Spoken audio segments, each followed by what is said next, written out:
Hello, it's Helen Godden here, and today I thought I'd share with you some secrets behind my Beetle's quilt and just how exactly I made this faux fabric. This is not actually fabric in the background, even though it's flexible and could be gently washed.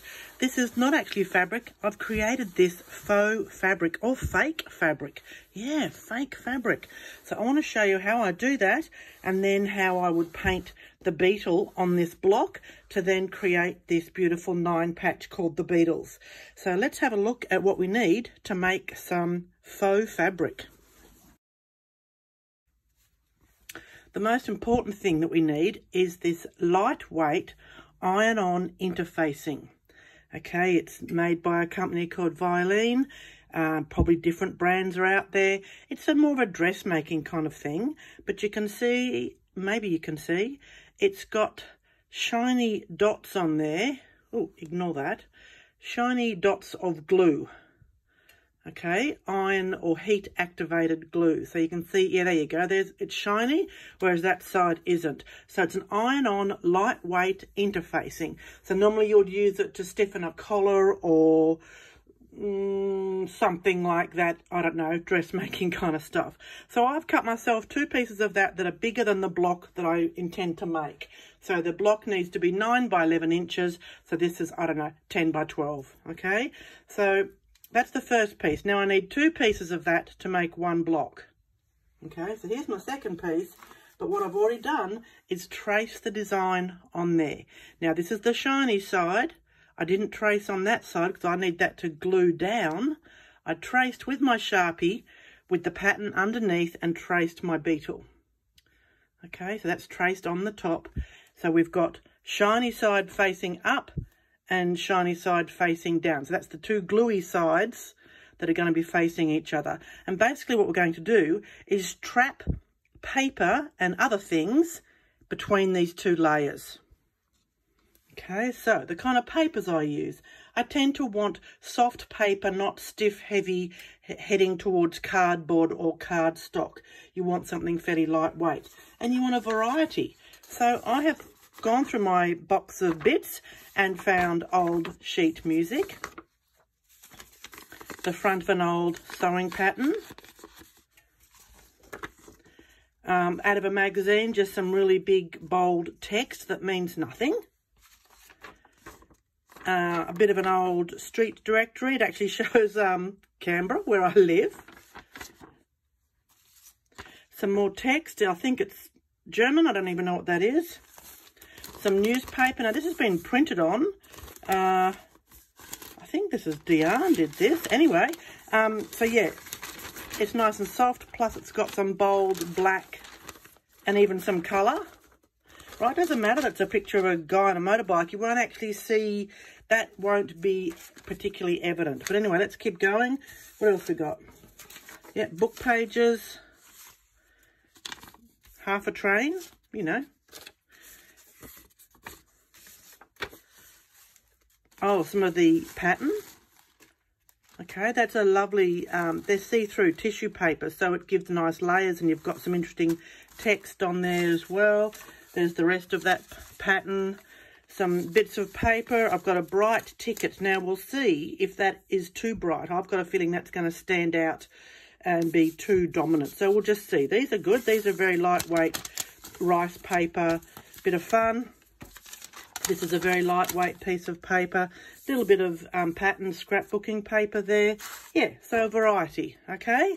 So then what we're going to do is place those on top of this, as long as this has got that gluey side, the shiny side up. Okay, so here we go. Now, just watch how precise this is, okay? You're going to realise that this is a very exact science and that every bit of care has to be taken for accuracy. I hope you realise I am joking. Right. Bit of repeat of some things.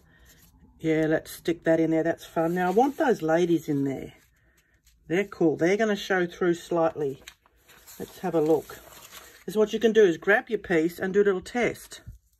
Oh, yeah. See, that's cool. See how it knocks it back?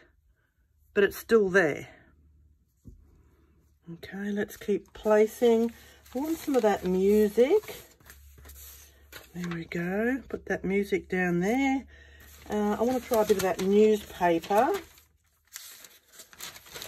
Where's our fellow with the... Here he is. Let's stick him in there.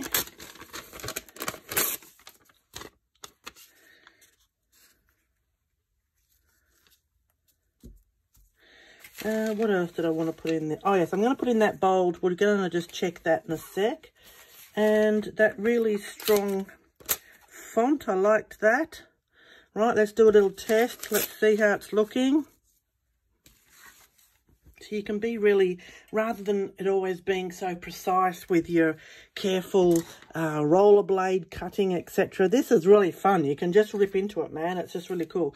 So then let's just gently put that on top and have a look.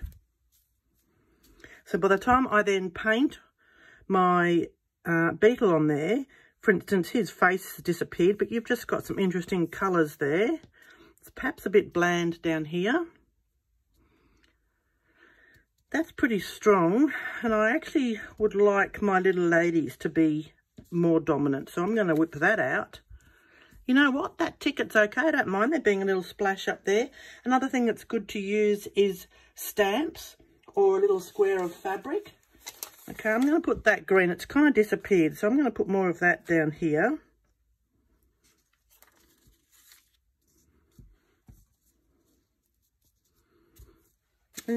What else? Ooh, let's put the style. The top of that pattern. Oh, there we go. That's cool. And I might just pull that out so we have that text there. And so you just muck around with it. See, that's distracting. I think I want that to be vertical. Goodness knows why, but I do. There we go.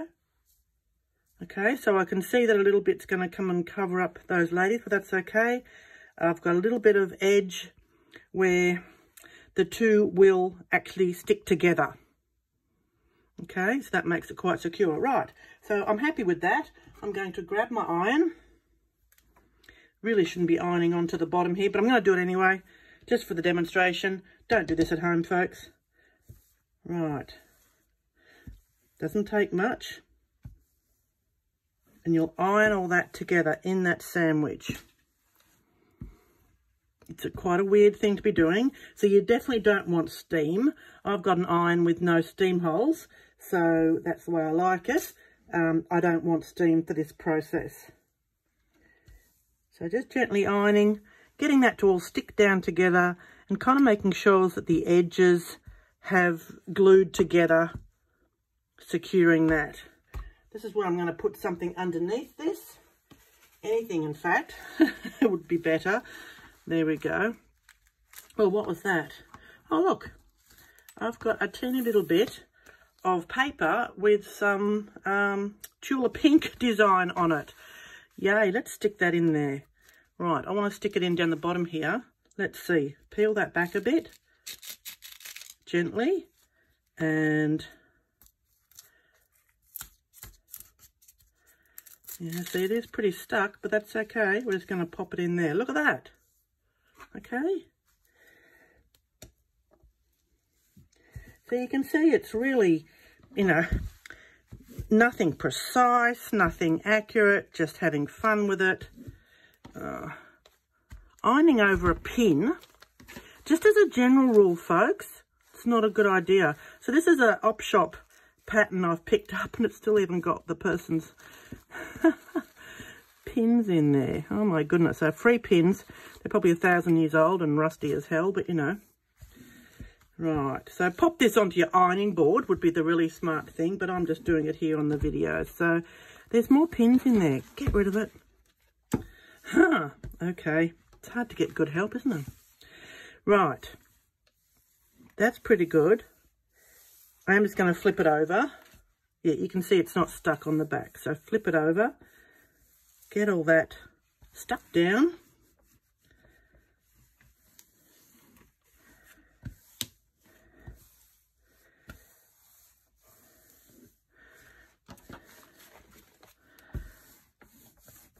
Right, so you can see what happens is the interfacing on top adds that smoky white colouring, transparent but smoky white, so everything gets knocked back that little bit, so nothing is quite as dominant as see, now I've gone and warped that. The things I do, honestly, I need a keeper. But that's pretty good, okay? I would take it to the ironing board now and give it another go, but that is secure. That is all one piece. It is flexible like fabric. If you cut it, it's not going to fray. That's even better. So then when we have sewn these blocks together later, piece them together, it actually sews fine. Okay, you trim it back and just sew it as per usual. Do your seams and, you know, iron it and create that quilt top. And then I sandwiched it and quilted it as per usual. So this is the technique I use for the Beetles, but you could certainly apply this to other things. You could experiment with other things underneath. I've been mucking around with the idea of using calendar pages. It does lose a lot of the colour, which can be disappointing, but you actually want whatever's going on top, your applique or whatever, to be the feature. So that's okay. So now I would pretend that it's just normal fabric. I've got my Caran D'Ache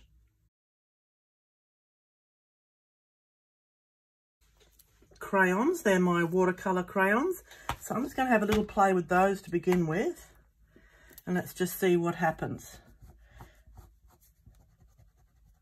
I haven't actually used these on the interfacing, so you have to press pretty firmly, and it does rough up the surface that little bit, but I'm going to sort that out when I use the water.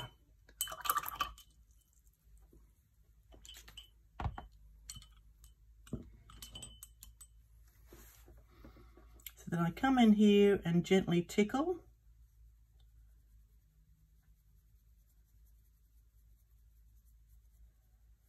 And move that around on that surface, and it will sink in to the interfacing and to the paper underneath that little bit. So you don't want to be putting too much water on because it could bleed way more than you wanted. But that is going to give a very soft, subtle look. I'm going to put a bit of yellow in there.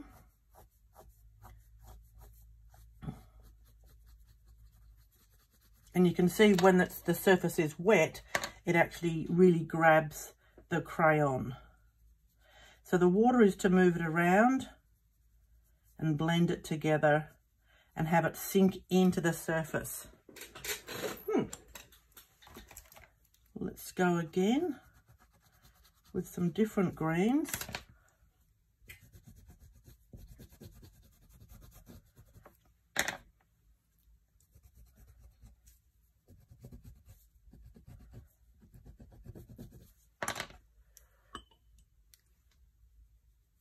I'm quite liking this. So in my original, I worked with my Lumiere paint, so I will demonstrate that in a minute. It's roughing up this surface slightly, but the water then kind of makes it all stick down again, so it's okay. But not a lot of water.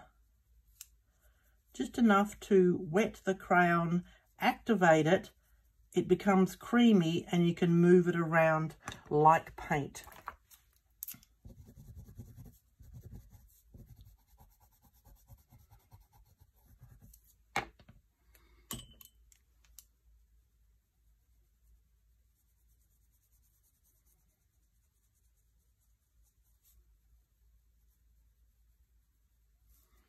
So now let's get some real punch in there with a strong contrasting colour.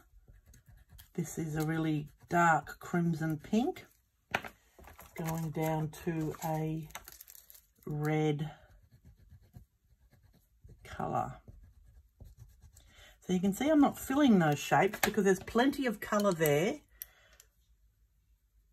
for the water to activate. Now that is bleeding because the surrounding area is still wet. So if I did wait until all that green was dry, those colours would not bleed into the green. But I don't mind. Sometimes you just have to go with the flow and what happens and, you know, embrace it. I'm actually quite liking what it's doing. So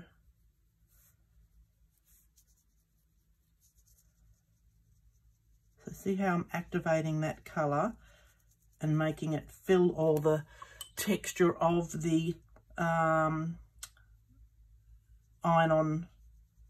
interfacing. See it bleeding there? That's okay.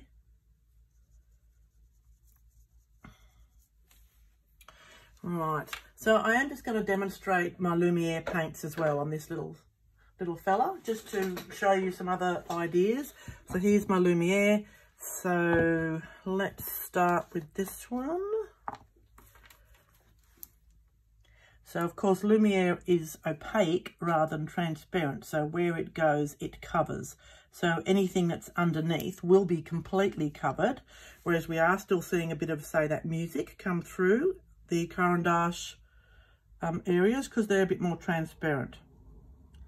So Lumiere being acrylic will cover, but it won't do any of the bleeding. So you sort of have your choice of techniques or a bit of both, like I'm doing. See how it covers up that font. All right, and then I'm going to get a different colour.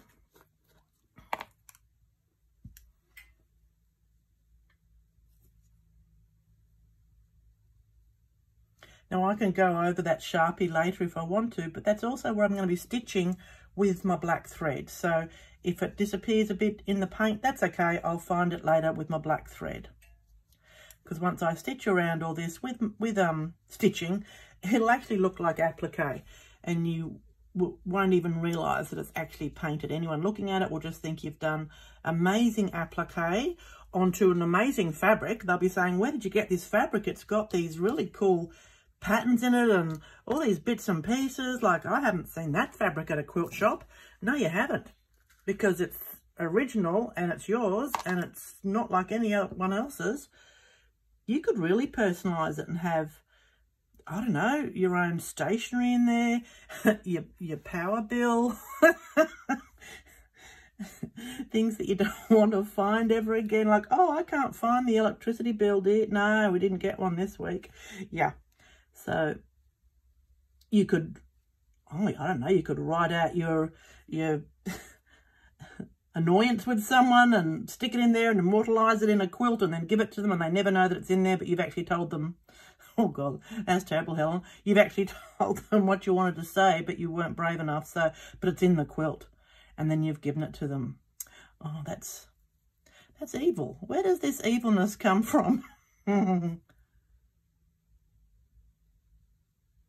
You could use Christmas letters or something. I don't think, like a Christmas card, it has to be papery and thin-ish, not stiff like a card. Okay, that's going to be my only rules I give you.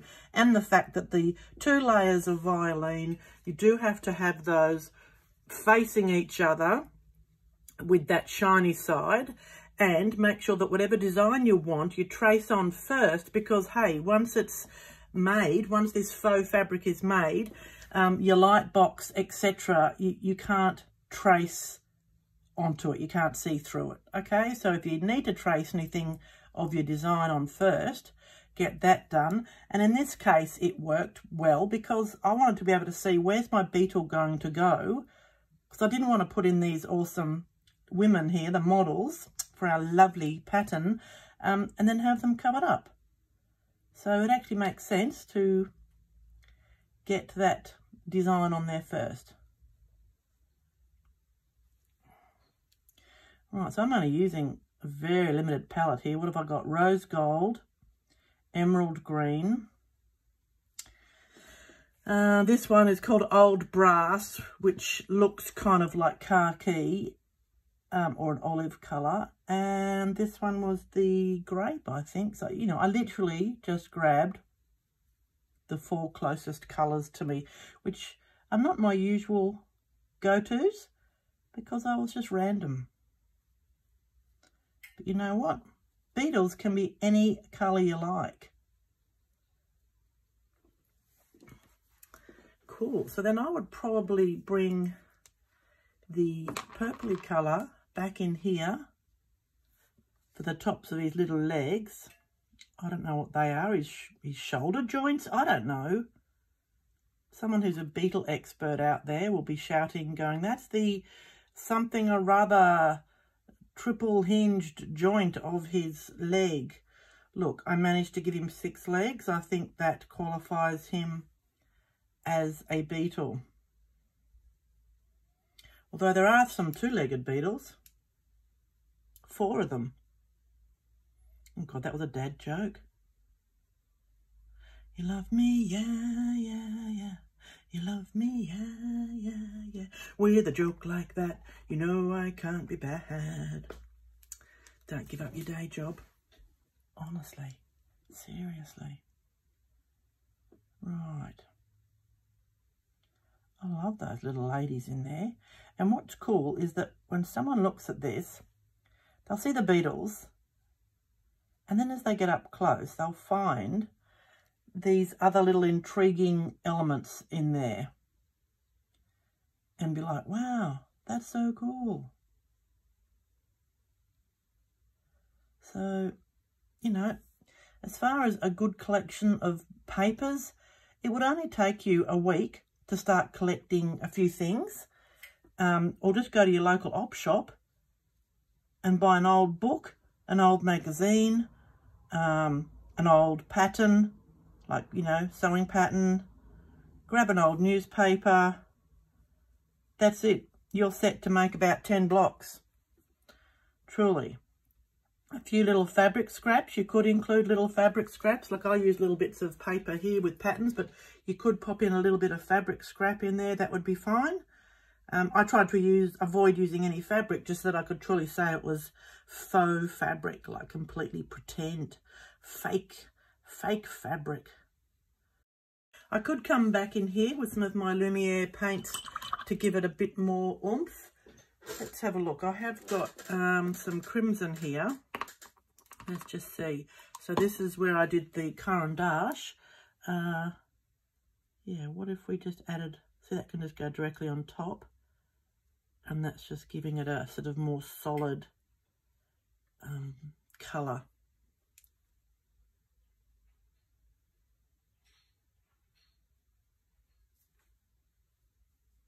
Anyway, lots of options for you there. And I'll just show you one more thing, just because I can't help myself. If you get one of the lightest colours, probably the white, but I've just grabbed the brass, which is a very pale gold. Gosh, there's nothing left of it. Yeah, and then if you choose one side of your beetle, doesn't matter which side, left or right, and then just go along and add little highlights.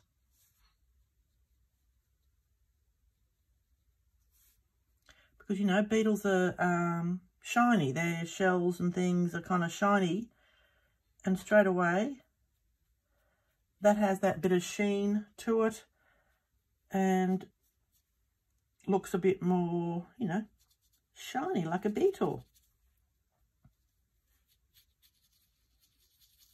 Okay. I am going to stop there because I am just playing. But that looks pretty cool. Let's just move these things out of the way.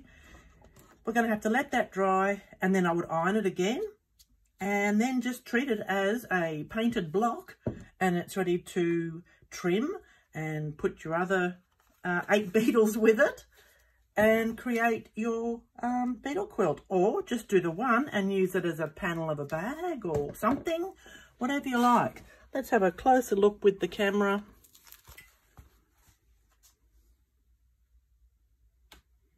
How cool. So there's the little racing car driver or whatever he is, but it's just now colourful. Bit of fabric. That was pretty bright, but it's knocked back. Even that hot pink ticket, you know, in the scheme of things, it actually picks up the pink here and looks quite good. I love these 2 girls kind of looking at him, or maybe he's about to eat them, I don't know. Style 4075, available right now. And we've got a little bit of Chula pink in there as well. So how cool is that? It's quite flexible. Trim it, sew it. It is your fake fabric, folks. Washing, yes, it could be gently washed, but this is a wall quilt. This is not a quilt that's being, you know, dragged around everywhere and washed once a week or anything like that. It is more of a wall quilt, but it's giving you this awesome background. And if you look at the finished quilt here, when I've then sewn into the background, treating it like fabric, it actually looks just like fabric. We've got the quilting going on, and there we have our finished quilt. Beautiful. So I hope you enjoyed that. I hope you enjoyed learning about faux fabric, fake fabric. Why don't you make some this week and show us in our online groups on Facebook, in our Student Share and Shine, and yeah, show us your fake fabric. Yay! Thanks very much. This beetle pattern is also available on my website. I shall put that link down below. And yeah, have a great day. See you later from helengodden.com. Education and inspiration and talking hands. Bye.